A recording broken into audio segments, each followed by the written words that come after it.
What up, boys? Today I went full boring analysis mode. Half an hour of just boring trash. I started with the bigger pots, so feel free to just watch those ones. I also say interesting a lot. It's not really interesting. Yeah, enjoy. Alright, so we got a 4-bet here from Daniel.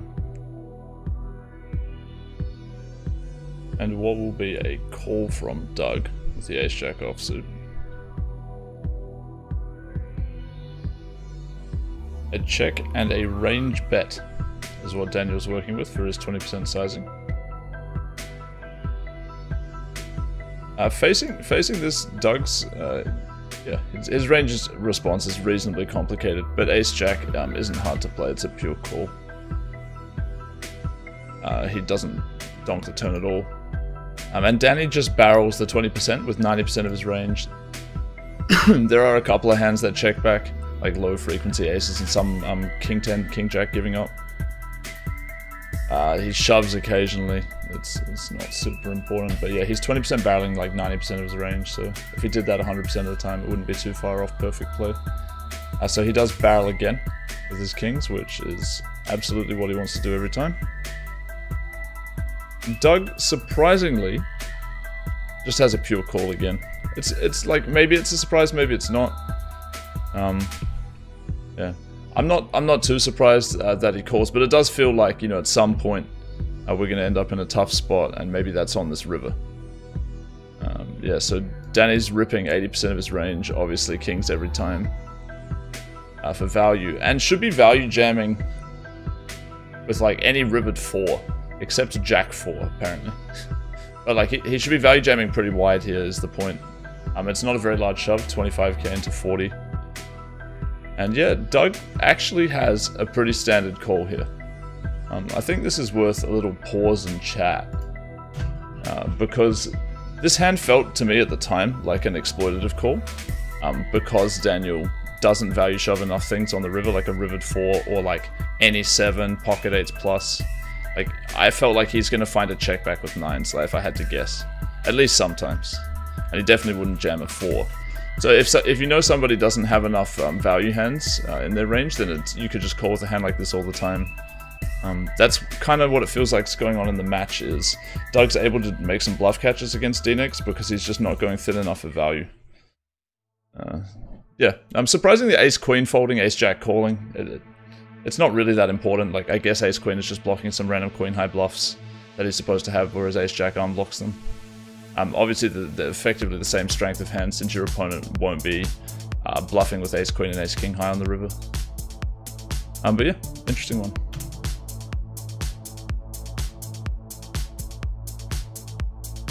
A lot of people felt like this was not a good call, but apparently it's just standard as fuck. I felt like it was a good call with that exploit in mind, but I'm surprised to see it's just a standard good call regardless. Just a little forewarning about this pot. This is not going to be an accurately run sim, but I think we can still learn some things from this. So what's going to go down here is like a 33 BB 4-bet, and off 200 BB effective stacks, or slightly over I guess, 205 BB effective stacks.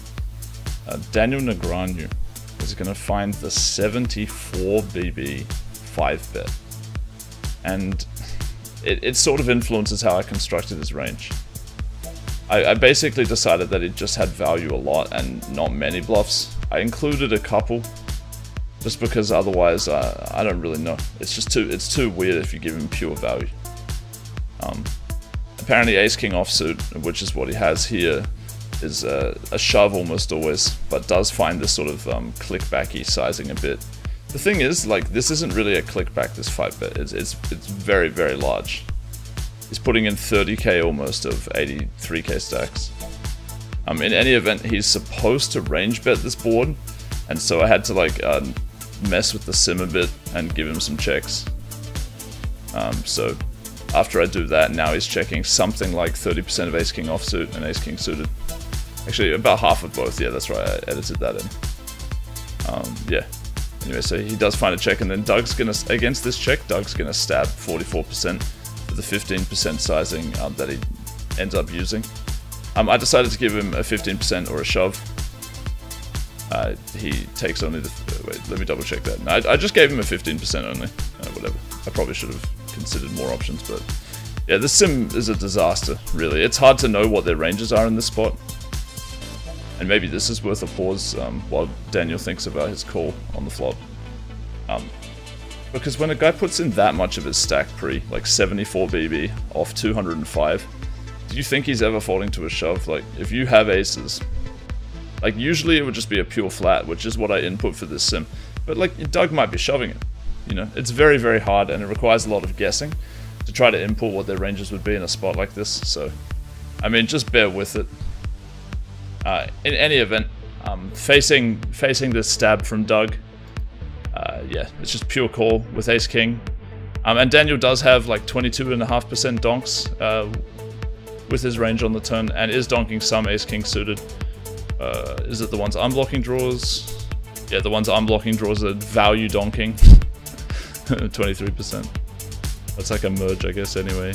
He does check, and Doug is supposed to barrel almost always with jacks. Which is apparently what he has, but not completely confirmed. That's what he said apparently in a post-match interview, that he had jacks. And anyway, he takes the check back, which is the low frequency play anyway. And on the river, Daniel is supposed to just pure jam. Oh, hold on a sec, I input the wrong thing. Daniel's just supposed to pure jam with all ace king, because he's got, like, I gave him a couple of weaker aces that he can frequency check, like ace 10 offsuit low frequency, ace jack offsuit low frequency, ace 5 and ace 4 suited. But like I said in the cast, I'm surprised he doesn't jam river. I think he just has to with that hand, and apparently that's what the sim says. But again, the inputs are pretty whack in this one. We've got another 4-bet pot on our hands.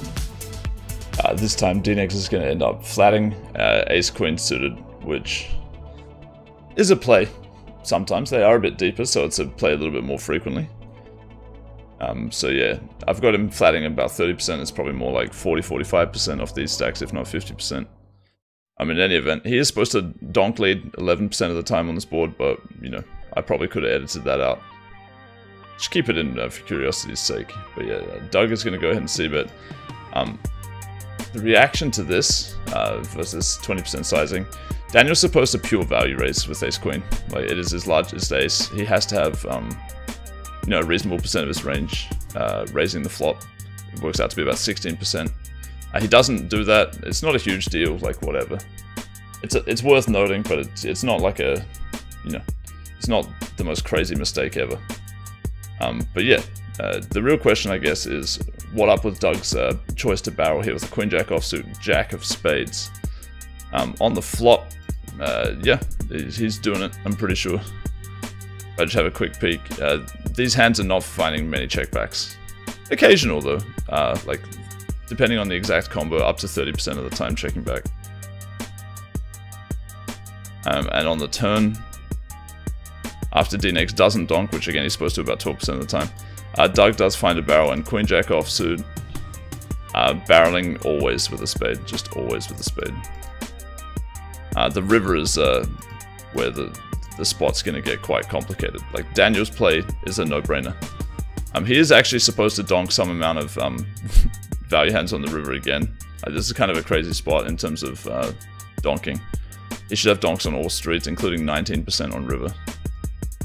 But yeah, again, I could have just edited that out. I keep things like that in because I'm just curious about the real theory of the game. But yeah, Doug is supposed to keep going with the queen jack offsuit. However, the jack of spades is a pure give up. Yeah, these spots are complicated. Like, I wouldn't go ahead and call this a mistake by Doug. Like, these are the parts of the game that only the very best in the world will have down with accuracy. Queen of spades hands are pure bluffing, basically. Hands that completely unblock spades are pure bluffing. But the hands with the jack of spades are a give up every single time. Yeah. So it's very hard to know something like that. Like, I guess the queen of spades blocker interacts a little bit more with ace queen and queen high flushes, which I imagine aren't going to find folds. So we can have a quick look into that. If so, what do we do? Play one check, play two rip, and a call. We're supposed to fold the queen high flush on the river, call with king high only. Okay. Yeah, look, it's very hard to know exactly why the jack of spades and the queen of spades is a big difference, and that's why I don't think it's a mistake at all by Doug, really. However, it is worth noting that of the queen jacks to barrel river, you're better off not having a spade than having a spade. That's all there really is to it. I think it's good that he found a bluff. I think if Dnegs had anything except an ace or somehow a 4, which I don't think he would have, or pocket 8s, he would fold the river. So yeah, I think Doug does a good job having bluffs here. Like, if the situation was reversed, would Dnegs find enough bluffs? Not sure. This one is a bit rough. We've got Dnegs playing a little D with the king 7 off. So far so good. But after facing a flop bet, king 7 offsuit, yeah. It's not like it's folding. Combos with the hard are continuing. But yeah, it's just not a hand that raises at any frequency worthy of a mention. There's low frequency raising happening with the king of hearts and an offsuit 7. Of those combos, those was it 3 different combos, there's a 7% raise. Every other king 7 is either fold or call. Anyway, Daniel does go ahead and raise. He doesn't have a heart at all, so it is just a massive punt. Doug calls with 8-3 of hearts, which is completely standard. It's actually 3-betting flop about 8% of the time. But anyway, it's not what happens here. Daniel turns a pair, so I guess I'll give a little pause. Is he supposed to barrel with this king 7 at all for the tiny amount of the time that he has it? He is pure checking, so good job. And how is Doug supposed to play his hand? I mean, it seems like a good hand to bluff. Of all flush draws, it's reasonable. How is he supposed to play it? Oops.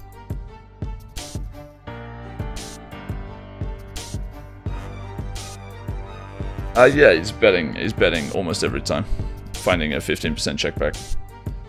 Obviously, Daniel's not going to respond with the fold. The king 7 off with the king of hearts, let's just pretend he has that, is pure calling. So yeah, I don't think he actually misplays the hand at all outside of flop selection, but it's a wild, wild misplay on the flop. I'm sure he knows that too. I don't know what his reasoning was for doing it. If I didn't disconnect in the post-game interview, I certainly would have asked that if we had time, because this was a curious one. In any event, yeah, Doug, this I also felt like it was a mistake by Doug. At the time, I was like, yeah, Doug's going to jam river a lot here. And he goes ahead and selects a sizing, which just really isn't actually used. I inputted, obviously, to see how often it would be used. It's in total with range 1.1%. It's not really worth mentioning what hands want to use this sizing. But yeah, he's pure jamming with the 8-3 miss flush draw here for, what is it, about 2x pot? Yeah, 2x pot. So you could argue that he does this as an exploit, figuring that Daniel will fold the same hands, or pretty much the same hands, to this as he would to a shove. And Daniel's probably never folding a king. Daniel might always fold a 10. Like, this could be what Doug's thinking, or something along those lines. So it could be an active exploit instead of a mistake. In any event, I was surprised not to see a shove, and yeah, Daniel is supposed to call. Actually, he's supposed to fold some. It's combo dependent. He's actually pure folding, and then he's calling with the, like, 7 of diamonds mostly. So this is a surprise, but this is facing shove. Against small sizing, he'll never fold, obviously. I'll just clarify it. He's even jamming occasionally as a bluff. Or maybe, I don't really know if that's a value jam or a bluff, but anyway. Interesting hand. Yeah, this one's pretty interesting. Single raise pot. After Daniel checks, Doug's combo, like, or any ace jack with the jack of diamonds, is actually a pure value bet. He goes ahead and takes a turn card though. Like, can't really fault him. It's a split with his range, but jack of diamonds just happens to be a pure bet of all ace jack offsuits. Worth noting. And yeah, Daniel, surprisingly not using a 150% sizing. Like, I thought that this would get used quite a lot after check back, but apparently not. I guess you just want to be able to value bet quite widely, like with any pair on the turn. So this 150 sizing, maybe if there was like a 250% sizing, that might get used. But yeah, so Daniel goes ahead and bets turn, gets called, which is a good play by Doug, obviously. And on the river, just give it a pause here. Like this is quite a complicated spot. So I was imagining that Daniel's supposed to bluff the river like every time. And interestingly, he is supposed to bluff the river every single time with his Queen 3 of diamonds, mixing between 75% pot and 150% pot of the 3 sizes I allowed. But what shocks me is that Queen 3 no diamonds is 100% give up. 100% give up. That's what surprises me. But again, I'm not a heads up player, so I get surprised pretty often when I look into these hands. But yeah, so okay, let's say he treats Queen 3 in a similar way and decides, okay, this is a good one to give up. Does it then become a good hand to check raise with? It might. So Doug uses, what, 75% river sizing, I believe. But no, he overbets it, right, which is not a thing that he's supposed to do at all, with his reasonably capped range. But arguably he induces Daniel with this play. So it could be perfect. But yeah, so let's pretend that he bets a 75% sizing. Like, how should Daniel react to that? Every Queen 3 is a fold, and he's not supposed to have the Queen 3 of diamonds. He is finding some check raise bluffs with what? Yeah, not too many hands containing a 3. Like 4-3 and 3s are jamming. 5-3, tiny frequency jamming. Most of the bluffs are just something weaker. With an ace blocker, often. Like blocking ace-3, I guess, blocking ace-jack. Blocking hands that are good to call down with like ace-8, ace-jack. But yeah, he's not really supposed to have this hand, and if he somehow ends up in this spot, he's supposed to just fold it. At the time, I was thinking it's an interesting bluff, because having diamonds unblocks your opponent's bluffs. So there's a little bit of merit in a play like that. But it's very seldom that you're supposed to do something like that as a check raise. A play like that might happen often if you go call in position. The river pairs the board where it's possible to have the flush draw with 3 of a kind now on the river, and then facing a bet you might jam with like some weak flush, missed flush draw type hands. But this is very different to the situation we just saw. Okay, just a single raise pot coming up, but one that I find interesting. So Daniel, with his 10-8 of spades here, finds a rainbow flop. Yeah, he's betting like 92% of the time, so if he's range betting, definitely not a big mistake. Doug calls. I input, he likes a small check raise sometimes. I input that plus a more standard sizing. Anyway, he finds the check call here, and at the time I was assuming that Daniel should be overbetting with this hand pure. And I was right, so I'm just bragging to you guys about that, basically. But the reasoning is interesting, and this is maybe something that Daniel doesn't know, and maybe not all of you guys know. But if you have spades on a rainbow board where there's no spade, your opponent is going to have more floats with backdoor hands. So you unblock him having these weak floats, which makes your hand get more folds when you barrel. So I'm not sure if that's the exact reason why this hand is like a pure overbet, but if you look, if you break down the combos, you guys can't see this because it's slightly off the screen, but 10-8 of hearts is overbetting 35%, checking 65%. Different 10-8 combos are like the clubs and the diamonds play slightly differently. That's like super complex because these heads up ranges make it tricky, but 10-8 of spades with the basic logic of there's no spade on the rainbow flop is pure overbetting. Yeah, that's not what occurs here, though. Daniel does size down, so we can pretend he has a different 10-8, I guess. Or is there low frequency barreling for the different sizing? Let's have a quick peek. Okay, 3% of the time he's supposed to use the 75% sizing, so let's pretend he rolled whatever that is. And his opponent calls. And yeah, I was assuming that it's a pure jam with 10-8 of spades on this river. So I'll just pause for a sec. He's actually never jamming after betting 75% pot. And he's actually giving up after taking this smaller sizing.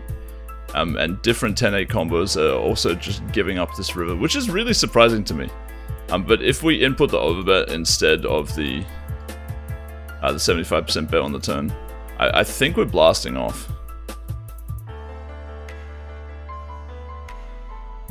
If we input the overbet, our 10-8s, some of them, it's actually super complicated. Like, lots of them are giving up around 40 to 50% of the time, and then mixing sizings, including a decent amount of shoving. With, I'd say, an average of 35% of 10-8s suited to shoving the river, and giving up something like 40% and then mixing other sizes in. So yeah, it's pretty complicated, so I can't really fault him there. I think the turn barrel is the bigger mistake, and like once he arrives on the river to bet 75% pot, whatever. I think it's better than checking. This pot might not be that exciting, but I think it brings up an interesting topic. Timing tells. So you guys just strap in, have a think. What do you think about Daniel's flop timing here? It's a 4-bet pot.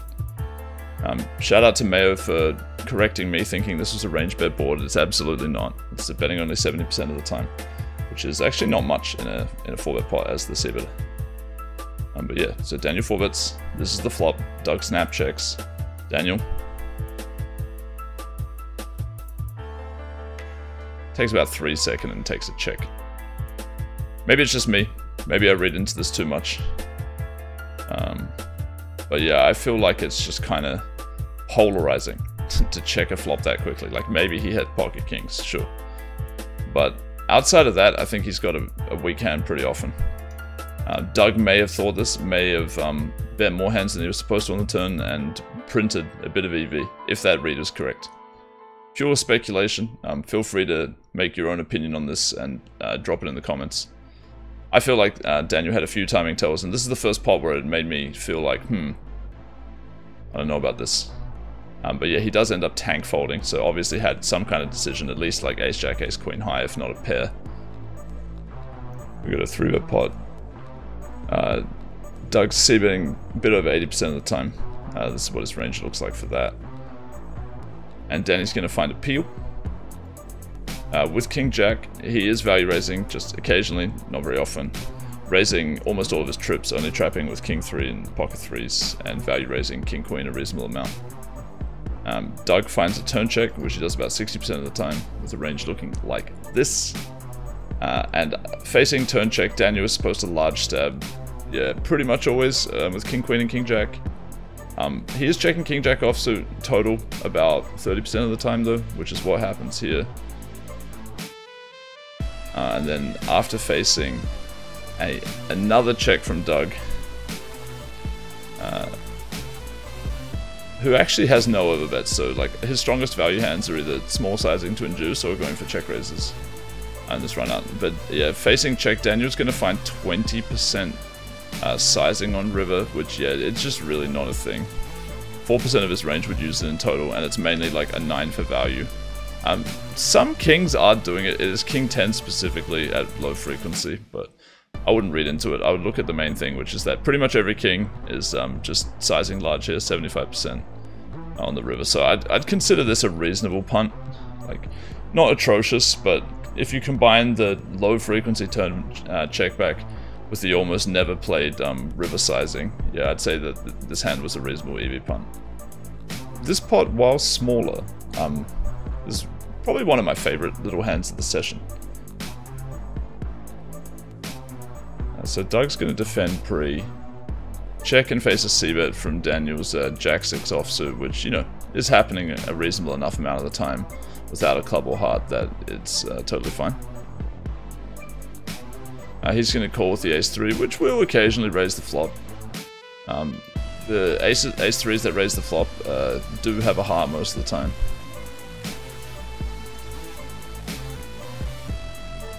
Yeah, and he does not face a turn bet, which I believe is okay. Some of this jack 6 off is betting turn, but you know, it's low frequency, so a turn check back definitely standard.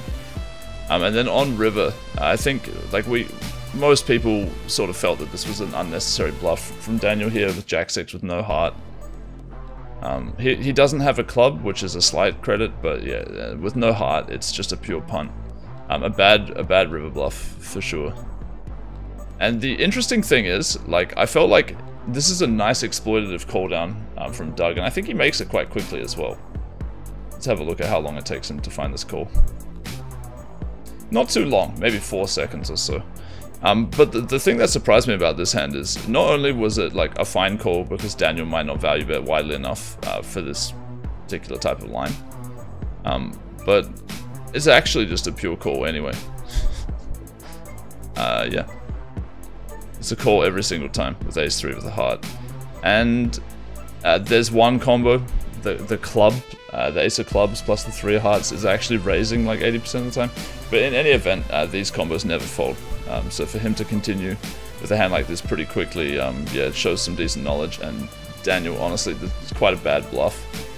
So I feel like even though this session worked out reasonably well for Daniel, he'll probably leave the session not really feeling too good about it. There was a few pots he probably is aware that he misplayed, like the King-7 check raise with no heart.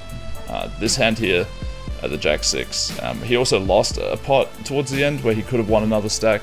So I think, like, even though the session was a win, it probably feels like a little bit of a shitty session. And he is still down total, so yeah. GG. I'll catch you guys on the next cast.